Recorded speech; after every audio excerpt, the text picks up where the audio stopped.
రైతుల సంక్షేమమే ధ్యేయంగా రాష్ట్ర ప్రభుత్వం కృషి చేస్తుందని ఖానాపూర్ నియోజకవర్గ శాసనసభ్యులు వెడ్మ బుజ్జు పటేల్ అన్నారు.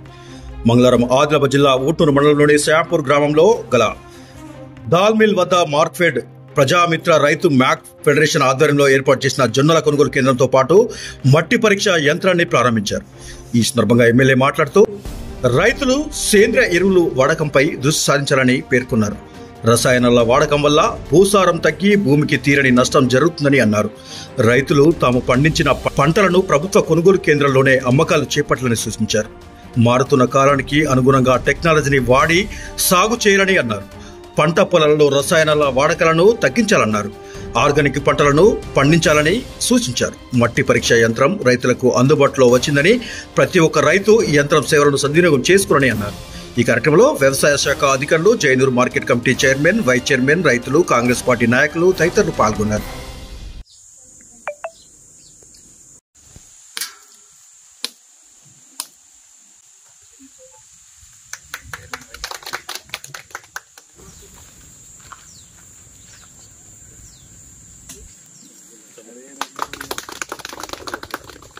జొన్నల కేంద్రం ప్రారంభించుకోవడం పూర్తి కావడం జరిగింది. మొదటి రైతు నాగారావు గారి యొక్క జొన్నలు మనం కాంటా చేసుకోవడం జరుగుతుంది. శ్రీడం నాగారావు గారి యొక్క జొన్నలు మొదటిగా కాంటా చేసుకోవడం జరుగుతుంది.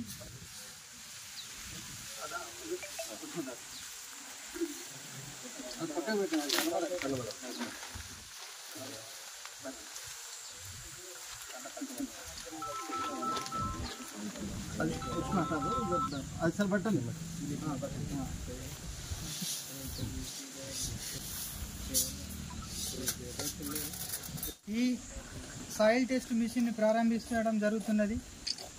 ఈ సాయిల్ టెస్ట్ ని రైతులందరూ కూడా ఉపయోగించుకొని పంటలు పండించేటప్పుడు ఖర్చు తగ్గించుకోవాల్సిందిగా కోరుతున్నాం. దీనికి సంబంధించి సాయిల్ టెస్ట్ వివరణ మన విఠలరావు సార్ గారు తెలియజేస్తారు. ఎమ్మెల్యే గారికి మరియు మార్కెట్ కమిటీ చైర్మన్ గారికి, వైస్ చైర్మన్ గారికి మరియు పెద్దలందరికీ ఈ సాయిల్ టెస్టింగ్ యొక్క విషయం ఇది మామూలుగా అయితే ఒక పరిస్థితిలో అమాయక రైతులు చాలా ప్రమాదంలో పడిపోతున్నారు. సాయిల్ టెస్టింగ్ చూపెట్టు. సాయిల్ ఎక్కడ పెట్టావు తీసేయమంటారు. జొన్నల కొనుగోలు కేంద్రంలో పరామర్శ కార్యక్రమంలో భాగంగా మరి మార్కెట్ కమిటీ చైర్మన్, అదేవిధంగా అగ్రికల్చర్ అధికారి, మిత్ర సంస్థ, మిగతా రైతులందరూ కూడా నమస్కారం తెలియజేస్తూ, జొన్నల కొనుగోలు కేంద్రాన్ని స్టార్ట్ చేయడం అంటే వాస్తవంగా పిఎస్సి దాన్ని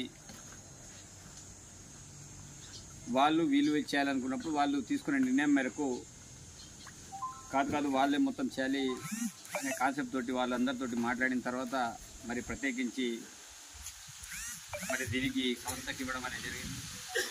కొనుగోలు వ్యవహారంలో తప్పకుండా పారదర్శకంగా జరిగేటట్టు నిర్వాహకం చూసుకోవాలి. రైతులకు ఎలాంటి ఇబ్బందులు కూడా చూసుకోవాలి. పోయినసారి ఏ సెంటర్లో అనేక గొడవలు, అనేక రకాల ఇబ్బందులు తలెత్తిన విషయం వాస్తవమే. కానీ ఇప్పుడు అలాంటి పరిస్థితులు లేవైతే నేనైతే అనుకుంటున్నాను. ఎందుకంటే మన దగ్గర 4,949 క్వింటాల్స్, దాంట్లో 11,410 ఎకరాల్లో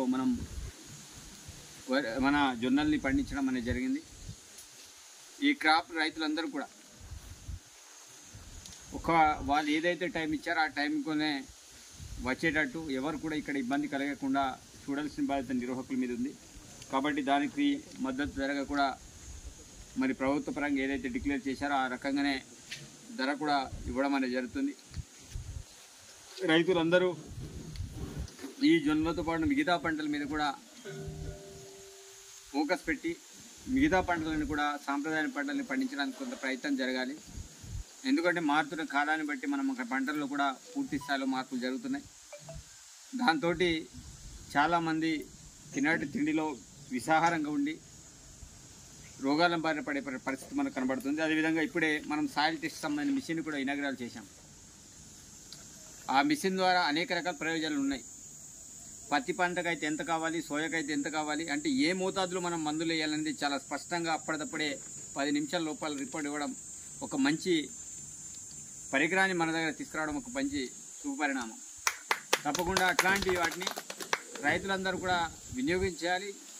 అదేవిధంగా మిత్రులాంటి సంస్థల ద్వారా అవగాహన కార్యక్రమాలు కూడా జరిగితే ప్రభుత్వ పరంగా కూడా అగ్రికల్చర్ అధికారులు తప్పకుండా దీనికి సంబంధించిన దాంట్లో అవగాహన కలగాలి. రైతులకు ఫస్ట్ తెలవాలి. రైతులకి ఏంటిదంటే ఏదో అవగాహన ఆడముట్టుగా పోయి తీసుకెళ్ళి యూరియా డీపీలు వేయడం, పొటాష్ వేయడం, మిగతా ఇష్టారీతులు అంటే మామూలుగా 15 రోజుల అట్లా లెక్కల వారీగా వేసిపోతారు. కానీ ఏ రోజులు ఎంత మోతాదు వేయాలి, ఆ భూమికి ఎంత అవసరం ఉన్నది చాలా స్పష్టంగా మిషన్ ద్వారా తెలిసిపోయింది. ఇంతకుముందు మనం టెస్ట్ కూడా చేశాం. కాబట్టి మీరందరినీ కోరుకున్నది ఒకటే, ఇట్లాంటి విషయాల్లో కొంత అవగాహన కలిగినప్పుడు తప్పకుండా మనం అధిక దిగుబడులు సాధించే ఆస్కారం ఉంటుంది. కానీ అవగాహన లేకపోవడం వల్ల చాలా రకాలుగా ఎక్కువ దిగుబడిని కూడా కోల్పోయే ప్రమాదం మనకు కనబడుతూ ఉంటుంది. కాబట్టి వచ్చే రైతులందరూ కూడా తప్పకుండా, ఎందుకంటే భూమి యొక్క సారాన్ని పూర్తి స్థాయి కోల్పోతున్నాం. దానికి కారణం ఒకటే, మనం వాడే మందుల వల్ల. ఏవైతే ఎరువులు కావచ్చు, సేంద్రియ పద్ధతిలో వేసినటువంటి పంటలు కావచ్చు, ఏవైతే ఉంటాయో నిజంగా వాటితోటి అధిక దిగుబడి వస్తుంది. కానీ ఈరోజు మనం ఎరువులన్నిటి కూడా వేరే వాళ్ళకి అమ్మేసి మిగతా యూరియా డీవైల్ మీద మనం ప్రాధాన్యత ఇస్తున్నాం, పెస్టిసైడ్ మీద ఎక్కువ ప్రాధాన్యత ఇస్తున్నాం. కానీ వాటి మీద ఇవ్వకుండా మనం అందరం కూడా సేంద్రియ ఎరువుల మీద దృష్టి సారించాలి. మన దగ్గర ఇంటి దగ్గర ఉండేది ఆవు పేడ కావచ్చు, గొర్రెలకు సంబంధించిన పేడ కావచ్చు, వాటిని చేనులలో వేసినట్లయితే మిగతా వాటికంటే రెట్టింపు స్థాయిలో దిగుబడి వచ్చే ఆస్కారం ఉంటుంది. కాబట్టి మీరందరూ కూడా తప్పకుండా సేంద్రియ పంటల మీద, సేంద్రియ ఎరువుల మీద దృష్టి సారించి సేంద్రియ ఎరువులతోటి పండించే పంటల మీద దృష్టి సారించాలి. ఎందుకంటే మనకుడు చేసాం మ్యాంగో ఒక న్యాచురల్గా పండేటట్టు చాలా వరకు మందులు వాడి ఇది చేసే క్రమం.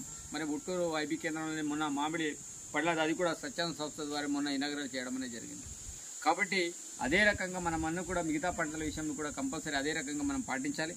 తప్పకుండా ఈరోజు మిగతా నాకు నిర్మల్లో మీటింగ్ ఉండడం వల్ల హడావిడితోటి నేను వెళ్ళిపోతున్నా.